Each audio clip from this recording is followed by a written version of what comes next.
우리가 비만하게 되면 혈관에 지방이 쌓이게 되면서 고혈압, 고지혈증, 당뇨 등의 대사성 질환이 생길 수가 있고요. 특히 중년 분들의 경우에는 기초대사량의 감소로 이어져서 우리가 예전하고 똑같은 양을 먹어도 살이 찌는 몸이 되는 것입니다. 중년에 이 걷기 대신에 집에서 누워서도 할 수 있는 운동이 있는데요. 저도 예전에 살이 빠져도 허리가 통짜였는데 이 복근 운동 세 가지를 병행하고 허리가 좀 잘록하게 들어가는 거를 체감을 하고 나서는 이 세 가지 운동은 항상 하고 있는데요. 먼저 첫 번째로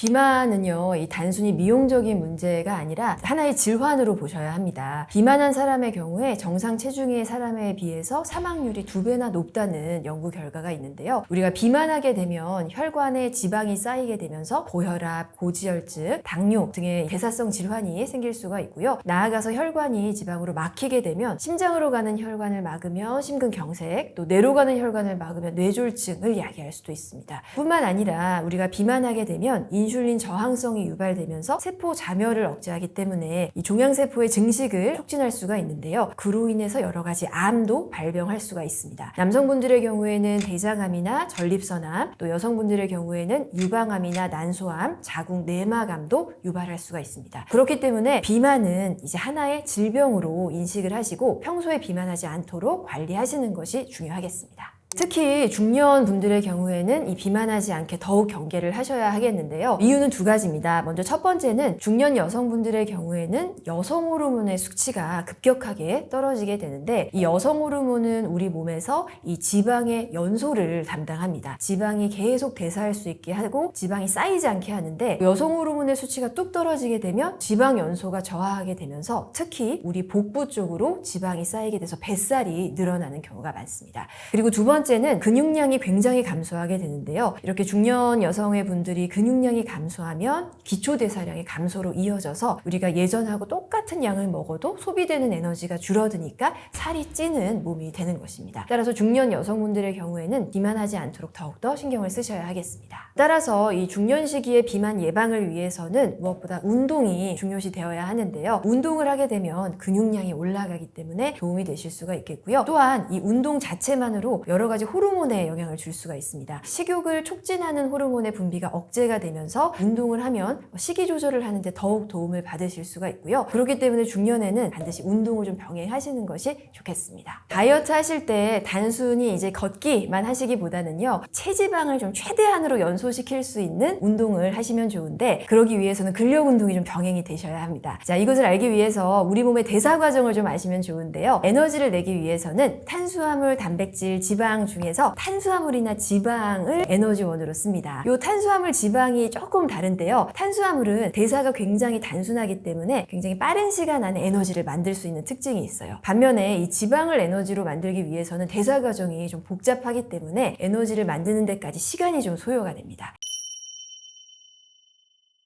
중년에 이 걷기 대신에 집에서 누워서도 할 수 있는 운동이 있는데요. 바로 뱃살 쏙 넣는 코르셋 복근 운동입니다. 이런 분들 계시죠? 예전에는 안 그랬는데 밥만 먹으면 배가 올챙이처럼 풀룩 나온다는 분들 계실 겁니다. 특히 중년 여성분들 그리고 출산 후 여성분들의 경우에 그런데요. 이것은 우리 복부의 구조상 복근이 이 내장기관을 잡아줘야 하는데 이 내장기관을 잡아줄 근육의 힘이 약해져서 올챙이처럼 배가 나오는 경우가 많습니다. 자, 이럴 때 이 뱃살을 쏙 잡는 코르셋 복근 운동을 해주시면 좋은데요. 저도 평소에 항상 하는 세 가지 운동입니다. 저도 예전에 그냥 식단만으로 다이어트 했을 때는 살이 빠져도 허리가 통짜였는데 이 복근 운동 세 가지를 병행하고 나서는 허리가 좀 잘록하게 들어가는 거를 체감을 하고 나서는 이 세 가지 운동은 항상 하고 있는데요. 먼저 첫 번째로 레그 레이즈 동작부터 보여드리겠습니다. 레그 레이즈는 이렇게 누운 상태에서 허리가 좀 들뜨실 수 있어요. 그래서 두 손을 이렇게 엉덩이 밑에 조금 대시면은 허리가 조금 들뜨는 걸 막을 수 있습니다. 다리를 올렸다가 내렸다가 이렇게 반복해 주시면 되는데요. 자, 이때 하복부가 바닥에 닿는 느낌으로 하복부를 계속 바닥에 붙이는 느낌으로 다리를 올렸다가 내렸다가 해주시면 되겠습니다. 한 번 하실 때 보통 10번 하시면 좋고요. 익숙해지시면 횟수를 늘려보시면 되겠습니다. 네, 두 번째 동작은 크런치인데요. 크런치는 상복부를 단련하는 데 좋습니다. 크런치는 이렇게 무릎을 세워주시고요. 그리고 머리 뒤에 손깍지 해주신 다음에 이렇게 상체를 들어 올려서 상복부에 힘이 가시는 것을 느껴주시면 되겠습니다.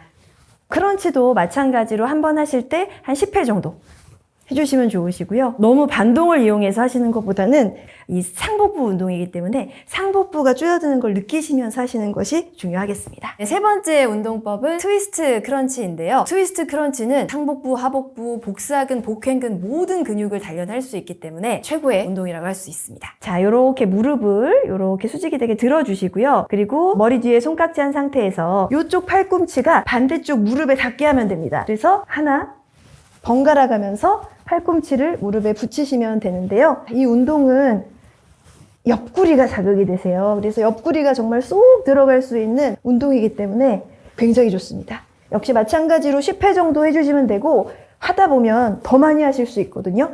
그럼 횟수를 20회까지 늘려보셔도 되겠습니다.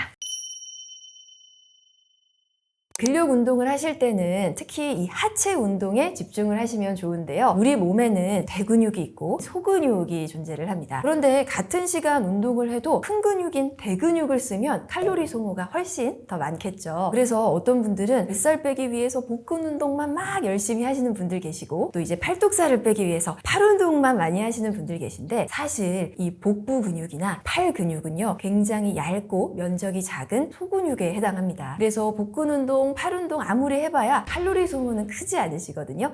우리가 에너지 소모를 많이 하기 위해서는 허벅지 근육이라든지 엉덩이 둥근을 사용하는 스쿼트나 런지 이런 대근육 운동을 하시는 것이 다이어트에는 더 유리하시겠습니다. 걷기보다 더 좋은 하체 운동을 추천드린다면 계단 오르기 운동이 좋습니다. 우리가 유산소 운동도 되지만 근력을 쓰기 때문에 근력 운동이 함께 되거든요. 이제 걷기 운동을 하면 근력 운동을 좀 따로 시간을 내서 해야 하기 때문에 시간이 더 많이 드는데 계단 오르기는 이 운동 한 가지만으로도 유산소와 무산소 운동을 동시에 하실 수 있어서 굉장히 효율적이겠습니다. 칼로리 소모를 비교해 보면요. 우리가 30분 동안 저강도로 걷기 운동을 할 때는 65칼로리가 소모가 되고요. 그리고 좀 빠르게 걷는다 해도 한 120칼로리 소모가 되는데 반해서 계단 오르기는 30분 하면 한 200칼로리 이상이 소모가 되기 때문에 2배 이상 더 많은 칼로리를 소모하실 수 있겠습니다. 계단 오르기 운동을 하실 때에는 일정한 보폭과 평행한 걸음걸이로 하시는 게 좋습니다. 그리고 허리는 너무 숙이거나 뒤로 젖혀지지 않게 기립 상태로 하시는 게 좋고요. 그리고 시선은 너무 아래 보지 마시고 한 3에서 5계단 정도 위로 시선을 보시고 하시는 게 좋고 너무 천천히 걷기보다는 약간 숨이 찰 정도로 그 정도의 속도로 계단 오르기를 하시는 것이 좋습니다. 또 계단을 오를 때 발바닥 전체로 계단을 딛기보다는 앞발로 닿게 하시면 종아리 근육이 더 자극이 되실 수가 있겠고요. 처음에 너무 욕심내서 한꺼번에 여러 층 오르려고 하지 마시고 처음에는 한 1분 정도 계단을 오르고 1분은 쉬고 이렇게 하시다가 어느 정도 적응이 되시면 점점 더 올라가는 폭을 늘려보시면 좋겠습니다.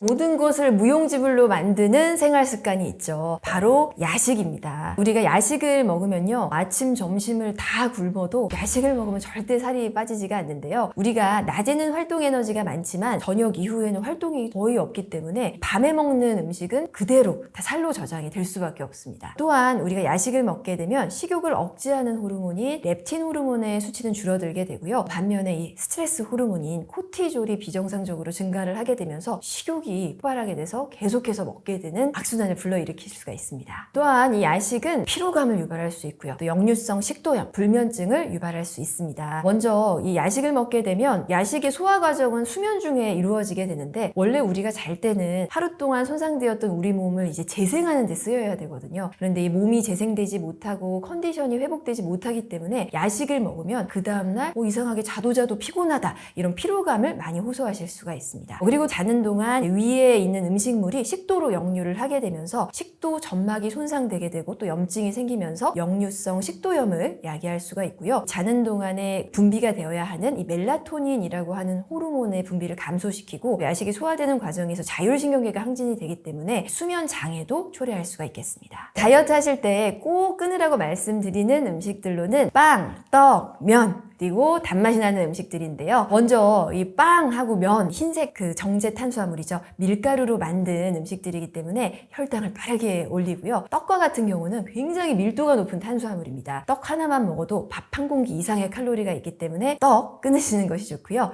그리고 이제 단맛이 나는 도너츠라든지 음료들 이런 단맛이 나는 음식들은 혈당을 빠르게 올리는 단순당들이기 때문에 다이어트 하실 때는 단 음식은 좀 멀리 하시는 게 좋겠습니다. 아침에는 대부분 급하게 빠르게 드시고 나가셔야 되기 때문에 간편식을 찾으시는 경우가 많으신데요. 왠지 밥으로 만든 누룽지라든지 곡물로 만든 미숫가루는 건강에 도움이 될 것 같다고 생각을 하시는데 그렇지 않습니다. 역시 다 이 탄수화물로 만든 음식들이기 때문에 혈당을 좀 빠르게 올릴 수가 있습니다. 이 혈당을 빠르게 올리지 않는 아침 메뉴로 통곡물 시리얼을 권해드리는데요. 통곡물은 역시 탄수화물이긴 하지만 정제되지 않은 탄수화물이고 또 이제 설탕이 발리지 않은 그냥 통곡물을 이용하기 때문에 혈당이 서서히 오르는 좋은 탄수화물이 되겠습니다. 보통 현미나 흑미 또 이제 병아리콩이나 렌틸콩을 활용하시면 좋은데요. 이 통곡물을 뭐 우유에 불려 드셔도 괜찮으시고요. 단백질이 풍부한 그릭 요거트를 첨가하셔도 좋고요. 단맛이 적은 키위라든지 또 베리류, 뭐 딸기 이런 것들을 좀 첨가해서 드셔도 좋습니다.